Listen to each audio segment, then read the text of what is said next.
এই দলেরই স্থায়ী কমিটির নেতারা বক্তৃতায় বলছেন এখন আপনারা যত আইন সংস্কার করেন, যত কিছু বানান না কেন, আমরা ক্ষমতায় গিয়ে তা মুছে দেব। এখনই তাই যদি বলতে পারে তো আগামীতে কারা ক্ষমতায় যাবে আমরা জানি না, কিন্তু তাদের ইচ্ছার মধ্যে কিন্তু দুরভিসন্ধি আছে।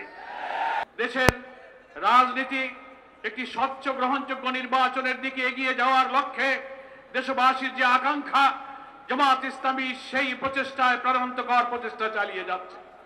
আমরা যেমন রাজপথে চেষ্টা চালাচ্ছি, ঐক্যবদ্ধ কমিশনে আমরা চেষ্টা চালাচ্ছি, সরকারের সঙ্গে নীতি নির্ধারক যারা আছেন নির্বাচন কমিশনে সমমনার সমস্ত রাজনৈতিক দলের চতুর্মুখী প্রচেষ্টার মধ্য দিয়ে জামাত ইসলামী চায় একটি গ্রহণযোগ্য নির্বাচনের দিকে বাংলাদেশটা এগিয়ে যাক। কিন্তু দুর্ভাগ্য হলো আমরা দেখতে পাচ্ছি একটি মহল রাজনৈতিক প্রভাব খাটিয়ে অথবা দুঃখজনকভাবে কোন শক্তির কাছে, প্রভাবের কাছে মাথা নত করে সরকার এবং এই সিদ্ধান্ত গ্রহণকারী কর্তৃপক্ষ কখনো কখনো লেভেল প্লেইং ফিল্ড রক্ষা করতে পারছেন না। আমরা দাবি করেছি জুলাই সনদের আইনি ভিত্তি দিয়ে তার ভিত্তিতেই আগামী নির্বাচন হতে হবে।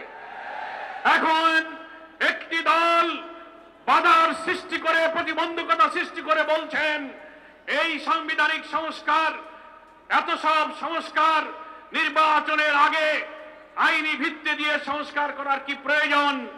পরের সরকার আসবে, সেই নির্বাচিত সরকার যে সংবিধান সংস্কার করবে তার তফসিলে তারাই এই সব বিধানগুলো সম্পৃক্ত সংযুক্ত করবে।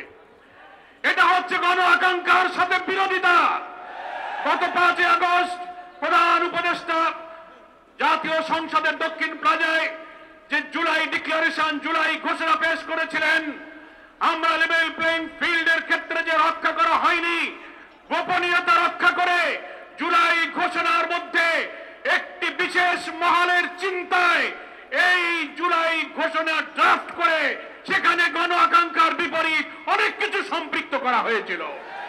আমরা এটা সংশোধন করতে বলেছি। তার 25 নম্বর অনুচ্ছেদে বলা হয়েছিল এর পরবর্তী সরকার এসে সংবিধানে এই সংস্কার এবং জুলাই সনদ বাস্তবায়ন করবে। এটা গণ আকাঙ্ক্ষা নয়। আমরা বলেছি এই ইলেকশনের আগেই আইনি ভিত্তি দিতে হবে এবং এই 84টি সাংবিধানিক এবং রাজনৈতিক নানান সংস্কার আমরা যে ঐক্যমত্য পোষণ করেছি, আরো 20টির মধ্যে প্রায় 8টি নোট অফ ডিসেন্ট যারা দিয়েছেন, বাকি যে আমরা একমত হয়েছি এই সংস্কারের বিষয়গুলোকে জুলাই সনদে অন্তর্ভুক্ত করে এটাকে কনস্টিটিউশন অর্ডার, সংবিধান আদেশ দিয়ে এবং গণভোটের মাধ্যমে নির্বাচনের আগেই আইনি ভিত্তি দিতে হবে।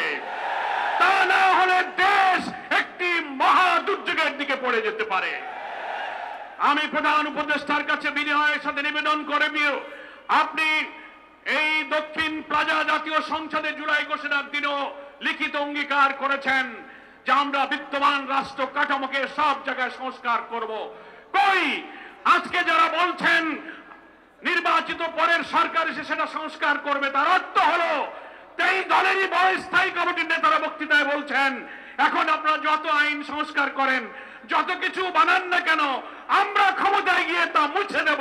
এখনই তাই যদি বলতে পারে তো আগামীতে কারা ক্ষমতায় যাবে আমরা জানি না, কিন্তু তাদের ইচ্ছার মধ্যে কিন্তু দুরভিসন্ধি আছে। তাই এখন যেহেতু অন্তর্বর্তীকালীন একটি নির্দলীয় সরকার, এটাই হচ্ছে জুলাই সনদের একটা জাতীয় ভিত্তি, সাংবিধানিক ভিত্তি, আইনি ভিত্তি দেওয়ার সবচেয়ে উপযুক্ত নিরাপদ সময়। সেজন্য কোনো তালবাহানা না করে আমরা ঐক্যমত্য কমিশনকে এবং সরকারকে, যেহেতু সরকার প্রধানই হচ্ছে ঐক্যমত্য কমিশন,